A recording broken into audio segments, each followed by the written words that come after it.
Okay, so my name is Nick Bowers. I'm here with one of my students, Adam, and Adam is going to be my participant for helping to fill out the Joliet Junior College Adult Education and Literacy Enrollment Form. This enrollment form is a critical document that our students need to turn in order to be scheduled for both classes and for their testing. And at the very top, we're going to start there. The first thing we're going to start with, Adam, is I could have you fill out your JJC ID number at the very top of the form where it says JJC ID. This should be 7 numbers long. And do you have a number? No, I don't. Oh, well, that's not a problem. If you don't have a number, you can leave this space blank for right now. The office will be able to fill that out, and then you will receive your ID number in the future. Okay. To the right of the JJC Adult Education and Literacy, you'll see a section that says term. The term is depending upon which month you are enrolling in. You and I, Adam, are now at the beginning of March, so we would be in the spring semester, SP, and I would have you put 2021 next to SP. If you are enrolling during the summer, which would be during June, July, or August, you would put in the year after the SU. And if you were enrolling during the fall, during September, October, November, or December, you would go ahead and put your date next to where it says fall. Does that make sense, Adam? Yes. Good. Right below that, you'll see the top line where it says database. The database is not for you to fill out. The office will fill that out as they enter in your information into our databases for Joliet Junior College. Across from that, it says status. If you are a new student and you've never been enrolled at JJC, you can put an X or a check mark in the box that says new student. If you are a continuing student who may have been enrolled at JJC before, you can go ahead and put an X or a check mark in the box next to where it says continuing student. Do you have any questions on that? Mm-hmm. Thank you, Adam. So Adam, the next section that we're going to fill out is your contact information. Your contact information is going to be very important, so that way we can make sure that all of the information that we take off this form is accurate. So I'm going to ask you to make sure that you print your letters and make sure that all of your letters are clear and able to be read. So under name, I'd like you to put in your last name, your first name, then your middle initial.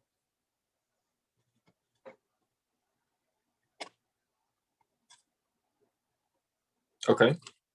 After that, the section says SSN. This is for your social security number. Okay. What if I don't have a social security number? That's a great question. Some of our students come to our program without social security numbers. That does not preclude you from joining the program. You're still welcome to sign up and enroll in our program. You would just need to include the word none, N-O-N-E, where it says SSN.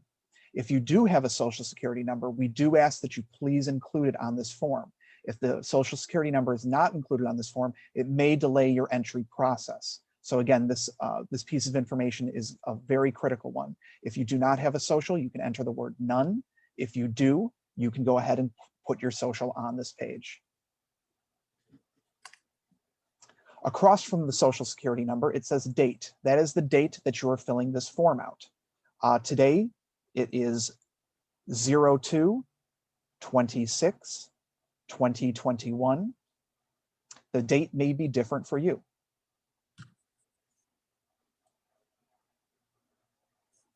All right. The following information on the contact is going to all be about the student who's signing up. The birthday, please make sure you include that and look at the format: month, day, year, year. This is followed by your gender, your home address, including your county, and then your contact info. Please include at least one good phone number and your best email that you check.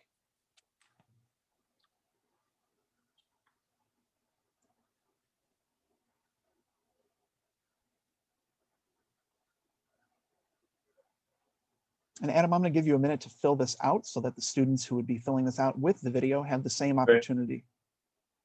Are you all finished? Almost. Okay.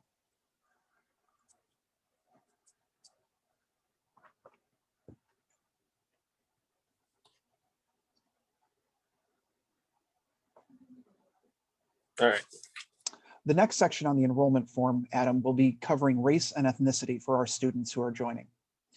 There are three questions on this part, and I will answer them or ask them, and then you can simply answer them on the form. The first question is, are you Hispanic or Latino of Spanish origin? And you can mark yes or no. Across from that question, it says native language, language spoken at home. If you speak a language other than English at home, you can put it on this line. And then our third question is, are you from one or more of the following racial groups? You may check any or all that may apply to you. The options are American Indian or Alaskan Native, Asian, Black African American, Hispanic or Latino, Native Hawaiian or Pacific Islander, or white. And again, you can choose any or all of those that may relate to you.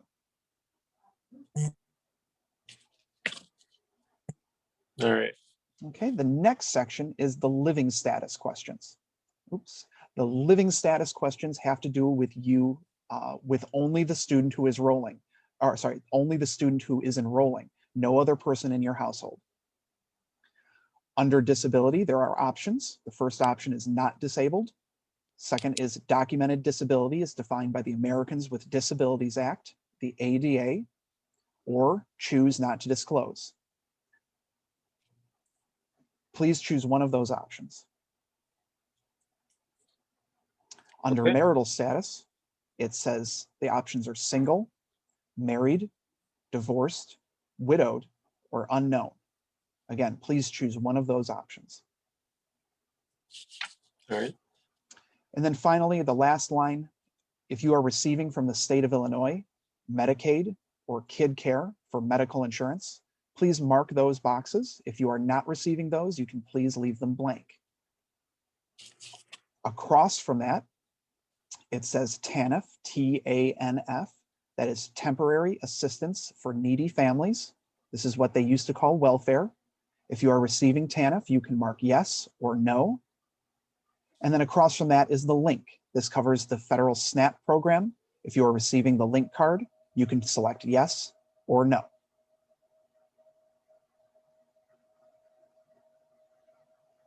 All right. Moving right along, we have our next section, which is employment status.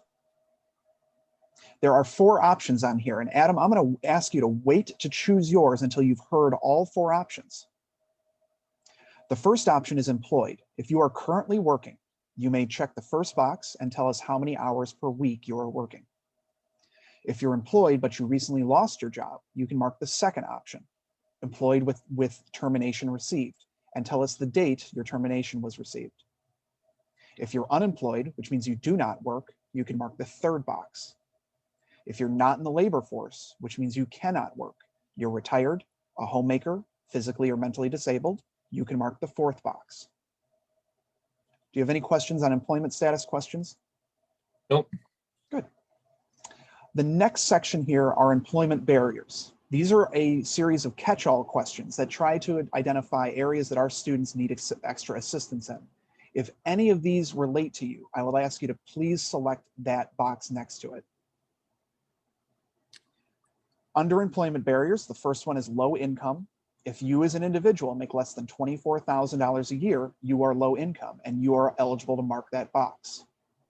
If you are a displaced homemaker, if you're exhausting TANF in 2 years, if you're long-term unemployed, which means over 18 months, if you're a migrant and seasonal farm worker, if you're an English language learner, have low literacy, or have cultural barriers, if you're a veteran, a homeless person, an ex-offender, a single parent, or an individual with a disability. Again, if any of those relate to you, you're welcome to check the box next to the item. All right. Thank you, Adam. Our last section on the front page of the enrollment form is the academic history section at the bottom. There are a lot of options on here, so we're going to go through this slowly and carefully. The first question asks about school type. Most of us who sign up for the program are US-based schools. If you are not a US-based school student, let's say you are an Army student or your parents were in the Army and you spent time and did your schooling overseas, you may select the non-US based school. However, we would like you to include the month and the year when you were last enrolled. If you cannot give us the exact month, that's okay. We ask you to please give us the season, spring, fall, winter, or summer. This will get us within 3 months of your exit date. Please include the year when you were last enrolled. I'll go over that one more time. If you can, please include the month that you were last enrolled. If you do not know the exact month, please include the season, spring, fall, winter, or summer, in order to get us within 3 months, and then include the year when you were last enrolled. All right, I think I got it. Perfect. Across from that question, it says currently enrolled in high school. The majority of our students will be marking no on this question. If you still are currently enrolled in high school, which means you have not received a drop form from your high school, you may need to select yes, but most of our students have already received that form and may select no. If you have questions about this, you can contact our Department of Adult Ed and we will confirm this information for you. Below that, it says high school name. If you would, please include the name of your high school. This is a small line, so you can just include things like Joliet Central, Plainfield East, Bolingbrook, Lincoln Way South, whatever the school may be, but a short version of its name.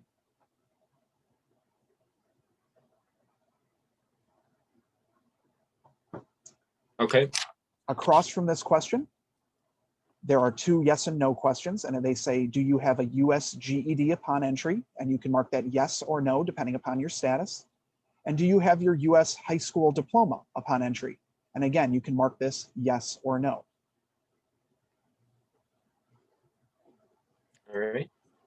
The bottom section of the academic history questions says highest level completed. This can be difficult for our students to fill out, so I will go slow when I explain this. If you are in your senior year, grade 12, when you dropped from high school, we would like you to please select grade 11 because you've completed your junior year.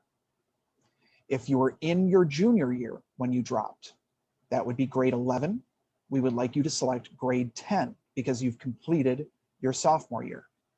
And that will continue on throughout the listing of the grades. It is not the level that you are in, the grade that you're in when you dropped. It will be the year previously that you've completed. Are you clear on that, Adam? Yes. Very good. Once you have that selected, there are a series of, general questions that we ask our students about their academic history. If these relate to you, you can put an X or a check mark in the box next to them. The first question says no schooling. The second says high school diploma or alternative credential. If you have one of those, you may select that box. If you already have your GED or your high school equivalency, you may check the third box. If you've attended some college, but you did not earn your degree, you can check the fourth box. And then on the third column, it says college and professional degree. If you have that, you may check that box. And then if your academic history is unknown to you, you have no records, you may select the last box that says unknown. Okay. Okay, Adam, that is the end of the front page. Now, some of our students may print out this form or have this form in front of them and only complete the front, but there is a second page, and that's what we're going to go to now.